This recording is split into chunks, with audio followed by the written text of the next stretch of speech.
अस्सलामुअलैकुम विद्यार्थी मित्रों।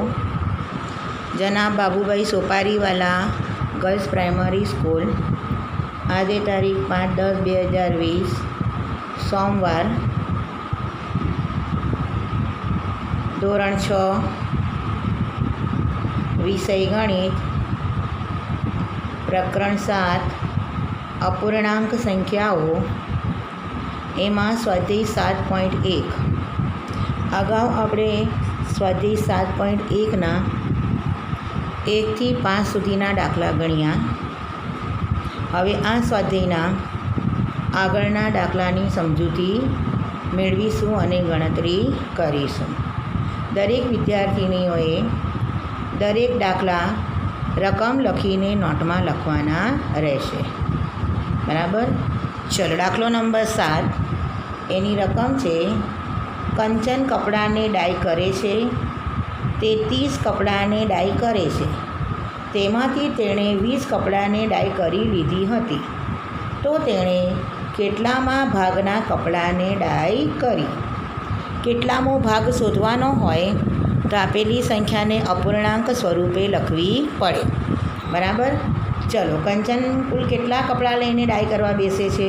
30 કપડાં। એમાંથી એણે કેટલા કપડાની ડાય કરી લીધી? 20ની, બરાબર। તો એ સંખ્યાને આપણે અપૂર્ણાંકમાં દર્શાવવી હોય તો જેટલા કુલ કપડાં છે, કુલ વસ્તુ હોય, કુલ ભાગ હોય તેને છેદમાં લખવામાં આવે, તેમાંથી જેટલા ભાગ લીધેલા હોય તેને અંશમાં લખવામાં આવે।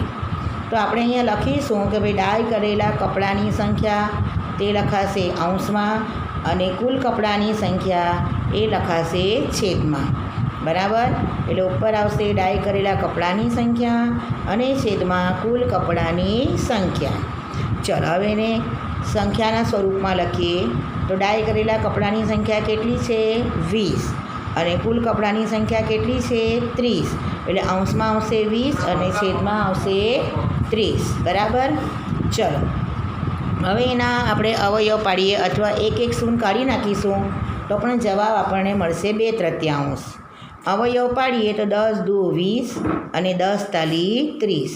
આ બધામાંથી સામાન્ય અવયવ કયા કયા છે? તો સામાન્ય અવયવ 10 છે।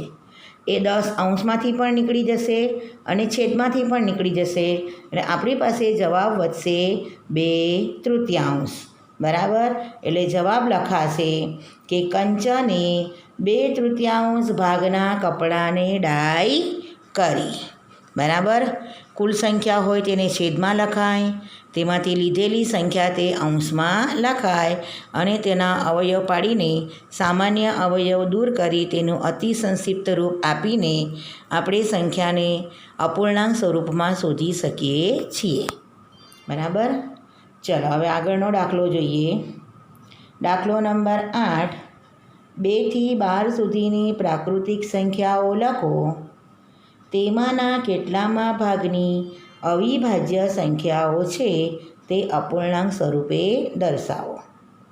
2 થી 12 સુધીની પ્રાકૃતિક સંખ્યા વિશે આપણે શીખી ગયા કે પ્રાકૃતિક સંખ્યાઓની શરૂઆત 1થી થાય છે, તો 1 2 3 4 5 6 એમ સળંગ સંખ્યા લખતા જઈએ, ક્રમિક સંખ્યા લખીએ તો એ બધી પ્રાકૃતિક સંખ્યા કહેવાય।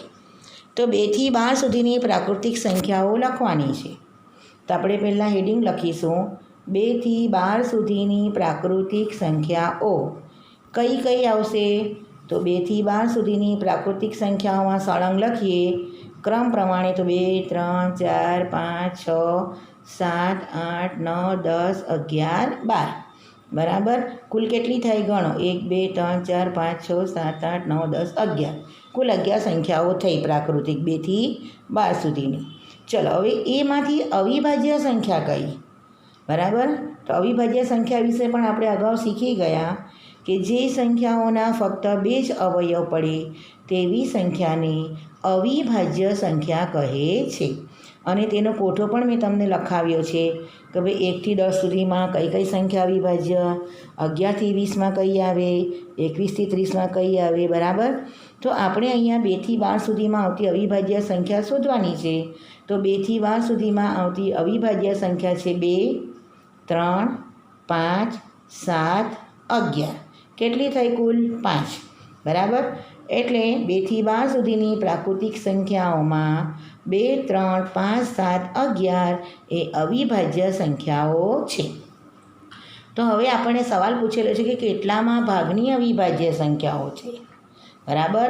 તો અવિભાજ્ય સંખ્યાઓ અને કુલ સંખ્યાઓ તેનો આપણે ગુણોત્તર શોધીશું બરાબર. એટલે કુલ સંખ્યાઓ કુલ કેટલી થઈ તે છેદમાં લખાશે અને તેમાંથી અવિભાજ્ય સંખ્યા કેટલી છે તે અંશમાં લખાશે બરાબર. કુલ સંખ્યાઓ છે 11 અને અવિભાજ્ય સંખ્યાઓ છે તેમાંથી 5 એટલે અપૂર્ણાંક બનશે 5/11. 2 થી 12 સુધીની પ્રાકૃતિક સંખ્યાઓ કુલ કેટલી થઈ 11. એમાંથી અવિભાજ્ય સંખ્યાઓ કેટલી છે 5 બરાબર. હવે આ 5/11 એ 5/11 ભાગની સંખ્યાઓ અવિભાજ્ય છે એમ કહી શકાય બરાબર. ચલો આગળ જોઈએ. દાખલો નંબર 9. રકમ છે 102 થી 113 સુધીની પ્રાકૃતિક સંખ્યાઓ લખો. તેમાંથી કેટલામાં ભાગની અવિભાજ્ય સંખ્યાઓ છે તે લખો બરાબર. આગળ દાખલો ગયો તે જ પ્રમાણે આ દાખલો પણ ગણવાનો છે. 102 થી 113 સુધીની પ્રાકૃતિક સંખ્યાઓ પહેલાં સળંગ લખી જઈએ તો આવશે 102, 103, 104, 105, 106, 107, 108, 109, 110, 111, 112, 113 બરાબર. ચલો કુલ કેટલી થઈ 102 થી 113 સુધીમાં આવતી કુલ પ્રાકૃતિક સંખ્યાઓ થઈ 12 બરાબર. હવે એમાંથી અવિભાજ્ય સંખ્યાઓ શોધીએ. તો અવિભાજ્ય સંખ્યાઓ કઈ કઈ તો 103, 107, 109 અને 113 એમ કુલ કેટલી અવિભાજ્ય સંખ્યાઓ છે 4 બરાબર. હવે કુલ સંખ્યાઓ છે 12 અને એમાંથી અવિભાજ્ય સંખ્યાઓ છે 4. તો કુલ સંખ્યાઓ છેદમાં લખાય અને અવિભાજ્ય સંખ્યા અંશમાં લખાય બરાબર. તો આપણે હવે એની ગણતરી કરીશું. તો લખીશું અહીંયા એને અપૂર્ણાંકમાં લખાશે, ઉપર અંશમાં લખાશે કુલ અવિભાજ્ય સંખ્યા અને નીચે છેદમાં લખાશે કુલ પ્રાકૃતિક સંખ્યા બરાબર. અવિભાજ્ય સંખ્યા છે 4 અને કુલ પ્રાકૃતિક સંખ્યા છે 12 એટલે જવાબ લખાશે 4/12 ભાગની સંખ્યાઓ અવિભાજ્ય છે બરાબર. ચલો આગળ. આપેલ વર્તુળ જેમાં ચોકડીની નિશાની છે તેનો અપૂર્ણાંક શું છે? વિદ્યાર્થી મિત્રો, અહીં એક ચિત્ર બતાવેલું છે. એની અંદર વર્તુળ દોરેલા છે બરાબર. કુલ કેટલા વર્તુળ છે 8. એમાંથી કેટલા વર્તુળમાં ચોકડી નિશાની કરી છે 4. તો જેમાં ચોકડી કરેલી છે તે વર્તુળ અપૂર્ણાંકમાં કેવી રીતે એ વર્તુળનો ભાગ અપૂર્ણાંકમાં કેવી રીતે લખાશે તે આપણે લખવાનું છે બરાબર.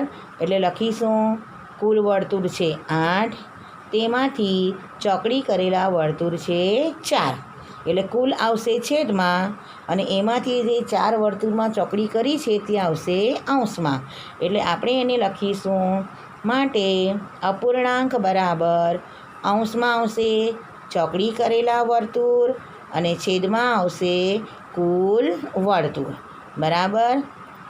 અંશમાં ચોકડી કરેલા વર્તુળ આવશે 4 અને છેદમાં કુલ વર્તુળ આવશે 8 એટલે જવાબ લખાશે 4/8 વાળા ચોકડી કરેલા વર્તુળ છે. ચલો દાખલો નંબર 11. રકમ છે ક્રિસ્ટીનને તેના જન્મદિન પર સીડી પ્લેયર મળ્યું. તેણે 3 સીડી ખરીદી હતી અને બીજી 5 સીડી તેને ભેટમાં મળી. તો તેણે ખરીદેલી અને ભેટમાં મળેલી સીડીની સંખ્યા કયો અપૂર્ણાંક દર્શાવે છે તે લખો બરાબર. સીડી પ્લેયર તમને ખબર છે ને, દરેક જણાને ખબર જ છે. આપણે ગીતો વગાડીએ છીએ, પિક્ચરો જોઈએ છીએ, તે સીડી પ્લેયર હોય છે. વિડીયો રેકોર્ડિંગ જોઈએ છીએ તે બધા બરાબર. તો એના જન્મદિન પર તેને સીડી પ્લેયર ભેટમાં મળ્યો બરાબર. હવે એ સીડી પ્લેયરમાં જોવા માટે તેણે 3 સીડી ખરીદી અને 5 સીડી તેને ભેટમાં મળી બરાબર. તો તેણે ખરીદેલી સીડી અને ભેટમાં મળેલી સીડી એ અપૂર્ણાંક કયો દર્શાવે છે તે આપણે અપૂર્ણાંક સ્વરૂપે લખવાનું છે. બરાબર. તેમાં આવશે અપૂર્ણાંક બરાબર ખરીદેલી સીડી અને ભેટમાં મળેલ સીડી. બરાબર. ખરીદેલી સીડી કેટલી છે? 3. અને ભેટમાં મળેલી સીડી કેટલી છે? 5. બરાબર. એટલે કેટલામાં ભાગની થઈ?